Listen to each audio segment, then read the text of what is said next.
नमस्कार, मैं हूं प्रवीण बागी। बिहार में एक बार फिर नीतीश कुमार के नेतृत्व में नई सरकार बन गई है। नीतीश कुमार की ये घोषणा है कि भ्रष्टाचार के साथ वो कोई समझौता नहीं करेंगे और उनकी सरकार भ्रष्टाचार के खिलाफ लड़ाई लड़ती रहेगी। मगर उन्होंने फिर वही गलती की है मंत्रिमंडल के गठन में जो 2005 में की थी। एक आरोपों से घिरे व्यक्ति को उन्होंने अपने मंत्रिमंडल में जगह दी है। सिर्फ जगह ही नहीं दी बल्कि शिक्षा विभाग जैसा महत्वपूर्ण विभाग भी उन्हें सौंप दिया है। उनका नाम है मेवालाल चौधरी। जी हाँ, मेवालाल चौधरी वही हैं जो सबौर कृषि विश्वविद्यालय के कभी कुलपति हुआ करते थे।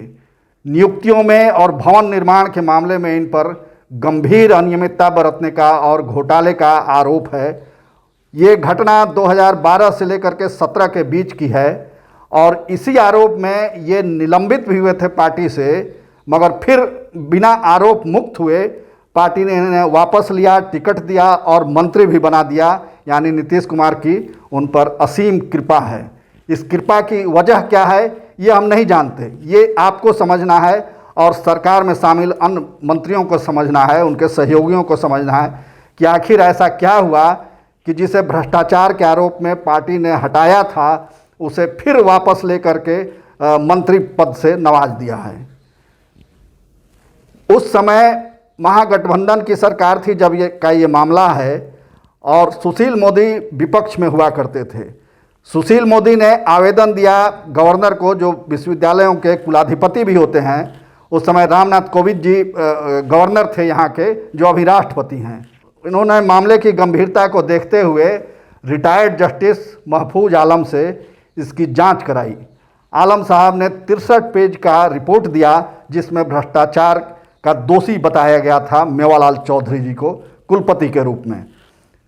फिर कुलाधिपति के आदेश पर उनके खिलाफ 2017 में सबौर थाने में केस दर्ज किया गया, एफआईआर दर्ज हुई, उसकी जांच हुई, गवाहियां भी हुई, मगर बाद में कोर्ट ने केस निगरानी विभाग को ट्रांसफ़र कर दिया ताकि इसकी व्यापकता को देखते हुए गहराई से इसकी जांच की ज़रूरत महसूस की गई। अभी ये मामला कोर्ट में पेंडिंग है, निगरानी विभाग के पास के कोर्ट में पेंडिंग है। इसके बावजूद मेवालाल चौधरी मंत्री बन गए जेडीयू कोटे से बिहार सरकार में।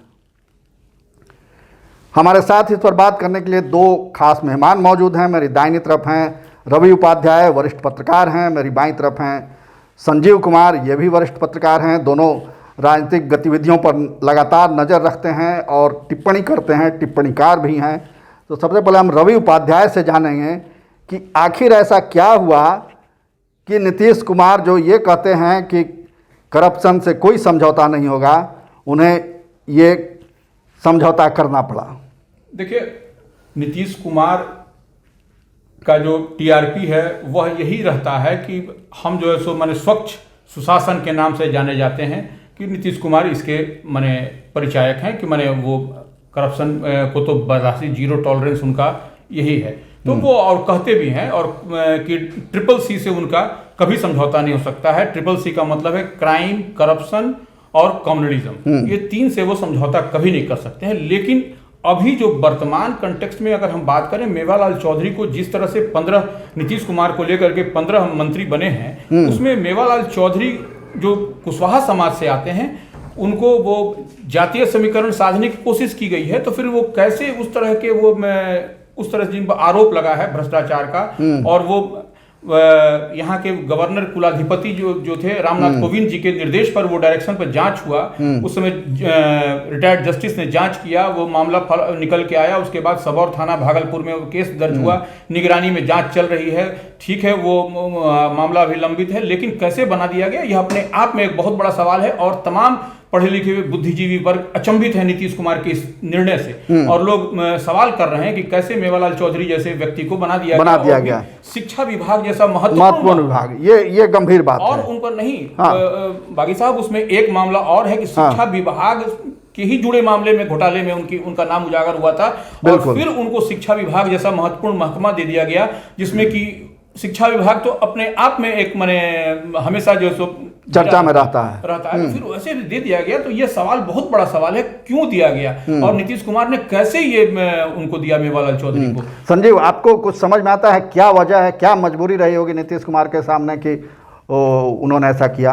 जैसा रवि जी बता रहे थे कि मुझे लगता है कि वही जो ये बिहार की राजनीतिक में कास्ट फैक्टर का जो फैक्टर है, मुझे लगता है कि वो रहा होगा मुख्य रूप से, तभी इन्होंने इनको बनाया। नहीं तो नीतीश जी का जो पिछला रिकॉर्ड आप देखेंगे, 2005 में करप्शन का चार्ज लगा था जीतनराम मांझी पे, उनको इस्तीफा देना पड़ा, रामानंद सिंह को देना पड़ा। उनसे तो अगले ही दिन उन्होंने इस्तीफा लिया था। अखबारों में खबर छपी कि वो उन पर केस चल रहा है गबन का, भ्रष्टाचार का, तो अगले ही दिन इस्तीफा लिया था। अपने ही पार्टी के नहीं, दूसरे पार्टी के थे, रामाधार सिंह, भाजपा कोटे से औरंगाबाद के जो विधायक हुआ करते थे, मंत्री थे, उनसे इस्तीफा लिया गया। फिर अभी जो 2017 में गठबंधन जो टूटा, वो इसी करप्शन के मामले में ही टूटा। फिर ये कैसे चूक हो गई, ये सब लोग हम लोग परिवहन मंत्री थे रामानंद सिंह, उनसे भी लिया गया था इस्तीफा, ऐसे ही मामले थे उन पर भी आरोप थे। उससे भी ताजा उदाहरण तो आपको मंजू वर्मा का, बिल्कुल ताजा उदाहरण पिछले ही अभी कुछ दिन पहले की बात है, वो पिछले साल की बात है। मंजू वर्मा के घर पर रेड हुआ, बहुत बड़ी ये भी नहीं थे, कारतूस मिला था। तो मुझे लगता है कि हम सब लोग अचंभित है कि नीतीश कुमार जी जीरो टॉलरेंस की बात करते थे और वही उनका टीआरपी रहा है, उन्होंने इस मामले में कैसे समझौता कर लिया? तो क्या नीतीश कुमार अब समझौतावादी हो गए हैं, यानी भ्रष्टाचार उनके लिए अब कोई मुद्दा नहीं रहा?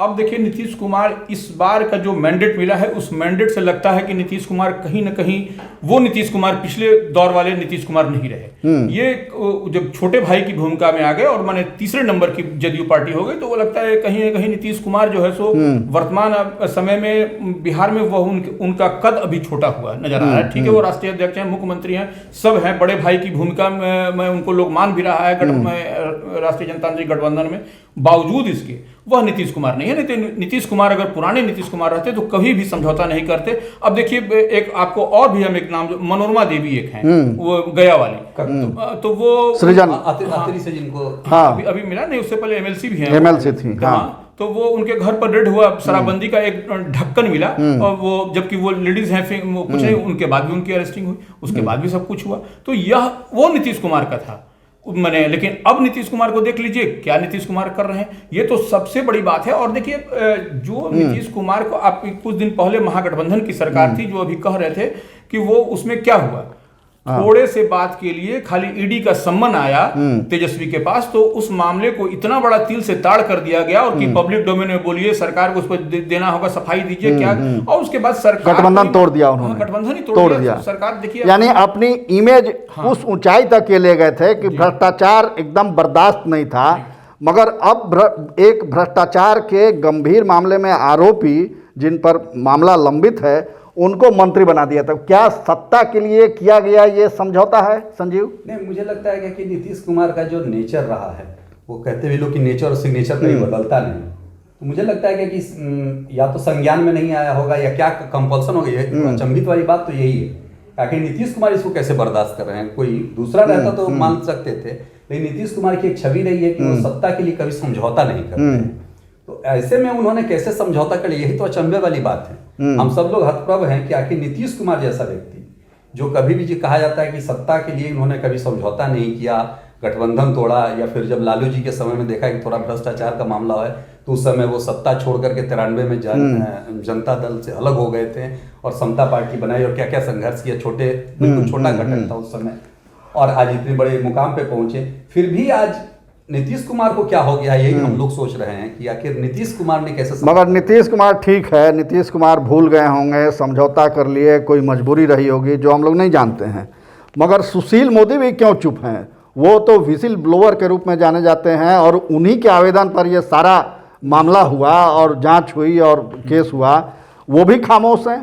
नहीं, देखिए, सबसे बड़ी बात है इसमें कि वो अभी जो उस समय जो यहाँ के चांसलर थे, गवर्नर थे, वो भी राष्ट्रपति हैं। हाँ। और यह मामला उनकी संज्ञान में है, वह जान रहे, उनके अनुशंसा पर यह सब हुआ है। बिल्कुल। और वह इतने शर्म की बात है ये कि कोई राष्ट्रपति बैठा हुआ है, जो कि आपके बिहार का वो गवर्नर हुआ करता था, चांसलर था, उसकी अनुशंसा पर उनकी जांच में ये पाए गए कि दोषी हैं, और वो भी रिटायर्ड जज ने जांच किया, कोई अधिकारी की जांच नहीं हुई। रिटायर्ड जज की जांच में 63 पन्ने की रिपोर्ट जज साहब ने दी थी बिल्कुल। और उसमें ये दोषी पाए गए यह थे। मामला नीतीश कुमार जी के संज्ञान में नहीं आने का सवाल ही नहीं है, क्योंकि ये हाई प्रोफाइल मामला है। और ये वही तो हम बता रहे हैं आपको कि मैंने तत्कालीन अभी जो गवर्नर थे उनका है, अभी जो राष्ट्रपति हैं, तो यह नीतीश कुमार के नॉलेज में नहीं होगा, यह हम मानने के लिए कतई तैयार नहीं है। और मान लीजिए नीतीश कुमार के नॉलेज में अगर यदि नहीं है किसी कारणवश, हो सकता है कि व्यस्त रहते हो, नहीं कारण, लेकिन उनकी जो कोर टीम है जो उनके साथ हमेशा रहती है वो कहाँ है? अच्छा, वो भी कोर टीम भी नहीं है, तो वो जो जदयू के तो तमाम नेता एक से एक रोज नैतिकता की पाठ पढ़ाते हैं, बयान देते हैं, लालू प्रसाद पर हमले करते हैं। और तो वो इसी बात को तो तेजस्वी ने आज उठाया है विधानसभा में, जो प्रतिपक्ष के नेता हैं, कि यह कौन सा अब कहां चले गए अब नीतीश कुमार की नैतिकता, उनके पार्टी के दल के जो बड़बोले नेता हैं कि इतनी बड़ी बड़ी बात कहते थे, वो आज कहां है कि वो ये सब इतनी बड़ा चीज किया गया है, खेल हुआ है ये, उसके बावजूद सब यानी सत्ता पक्ष की खामोशी ये बता रही है कि कोई राज है बहुत गहरा। आखिर वो गहरा राज क्या हो सकता है? वो गहरा राज तो प्रत्यक्ष देखने से यही लग रहा है कि मुझे लग रहा है कि चुनाव परिणाम जो आए हैं उसको देख करके कुछ दिन अचंभे वाली स्थिति है। उसी से हमें लगता है कि नीतीश कुमार अभी फिलहाल तुरंत गठन हुआ, कल परसों में गठन हुआ है, और 1-2 दिन का मुझे समय लगता है कि नीतीश कुमार जरूर ऐसा निर्णय लेंगे कि ऐसे दागी को अपने मंत्रिमंडल में जगह नहीं रखेंगे। नहीं, अब देखिए इसमें एक और है कि अमिताभ कुमार दास, आईपीएस, उनका पत्र भी आ गया। उनका पत्र दूसरे एंगल से आया है जी। वो ठीक है, वो हम लोग बात कर रहे हैं कि ये इन पर जो है सो ये मामला भ्रष्टाचार का था, वहां पर नियुक्ति में शिक्षकों की, वो तो ठीक है, वहां पे यूनिवर्सिटी में जो गड़बड़ी हुई, लेकिन वो तो उनका एंगल कुछ और है। जो उन्होंने लेटर लिखा है पुलिस महानिदेशक को कि इन पर, तो वो एक और भी आधार बनता है जांच का कि वो भ्रष्टाचार तो ही है, लेकिन वह कहीं ना कहीं उनका संकेत दूसरी ओर है। तो हम चाहेंगे कि दूसरी ओर जो संकेत कर रहे हैं, एक वो भी तेज तर्रार आईपीएस अधिकारी रहे हैं बिहार के, तो उनकी बात को भी थोड़ा सा संज्ञान में लेना चाहिए कि वो क्या मामला उठा रहे हैं, किस कारण से उठा रहे हैं, तो उस पर जांच होनी चाहिए। तो दूध का दूध पानी का पानी है, मन में संशय क्यों? जब CCC से कॉम्प्रोमाइज करने वाली सरकार नहीं है तो फिर इसमें संशय नहीं होना चाहिए ना, तो वो तो फिर दूध का दूध पानी का पानी कर दे वो सरकार। सुशील मोदी की चुप्पी का राज आपको क्या लगता है? सुशील मोदी मुझे लग रहा है कि 2-3 दिनों से कोई विशेष उनका जो लास्ट ट्वीट आया था, और वो तो भ्रष्टाचार के खिलाफ वो झंडा उठाए रहते हैं, कई घोटालों का पर्दाफाश उन्होंने किया है। मुझे लगता है कि सुशील मोदी जी का कोई विशेष ट्वीट भी हम नहीं देख रहे हैं, ना कुछ ये देख रहे, वो भी अचंभे वाली स्थिति में हमें लग रहे हैं। क्या हो गया? तो ये सचमुच बड़ा अजीब सा मामला है, और ये कैसे हो रहा है ये किसी की समझ में नहीं आ रहा है। और इसमें एक और रोचक जानकारी ये है कि एक पत्रकार ने सबौर थाना में फ़ोन किया था, जहां ये केस दर्ज है मेवालाल चौधरी के खिलाफ, 35/17 नंबर का केस। तो उसने फ़ोन रखा, थानेदार से बात करके केस के बारे में जानकारी ली, और उसके 15 से 20 मिनट के बाद उस पत्रकार के पास मेवालाल चौधरी जी के पीए का फ़ोन आ जाता है कि आप क्या जानकारी चाह रहे थे मंत्री जी के बारे में। तो देखिए कितना इनका तंत्र मजबूत है और कितना ये सजग हैं कि कोई इस तरह की खबरें न छपें जो उनके खिलाफ जाएं, उनके प्रतिकूल हों।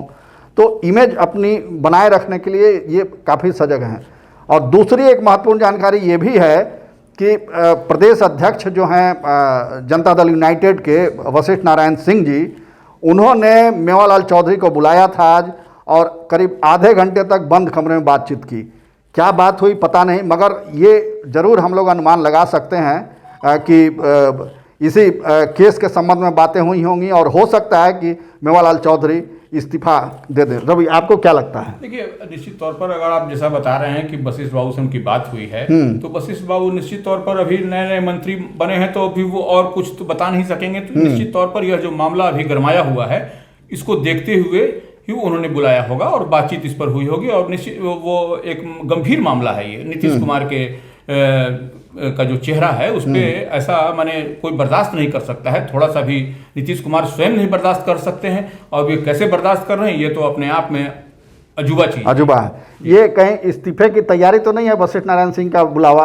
हो सकता है, मुझे भी लग रहा है जैसे जो परिस्थितियां बन रही हैं, हो सकता है कि उनसे पूछताछ की गई हो, विस्तृत जानकारी मांगी गई हो, और अगर वो कन्विंस नहीं कर पाएंगे तो मुझे जो लगता है कि नीतीश कुमार का जो नेचर है, ऐसे दागी लोगों को वो मंत्रिमंडल में अपनी जगह अगर कन्विंस हो जाएंगे कि हाँ ये दागी हैं, तो जगह उनकी नहीं रहेगी।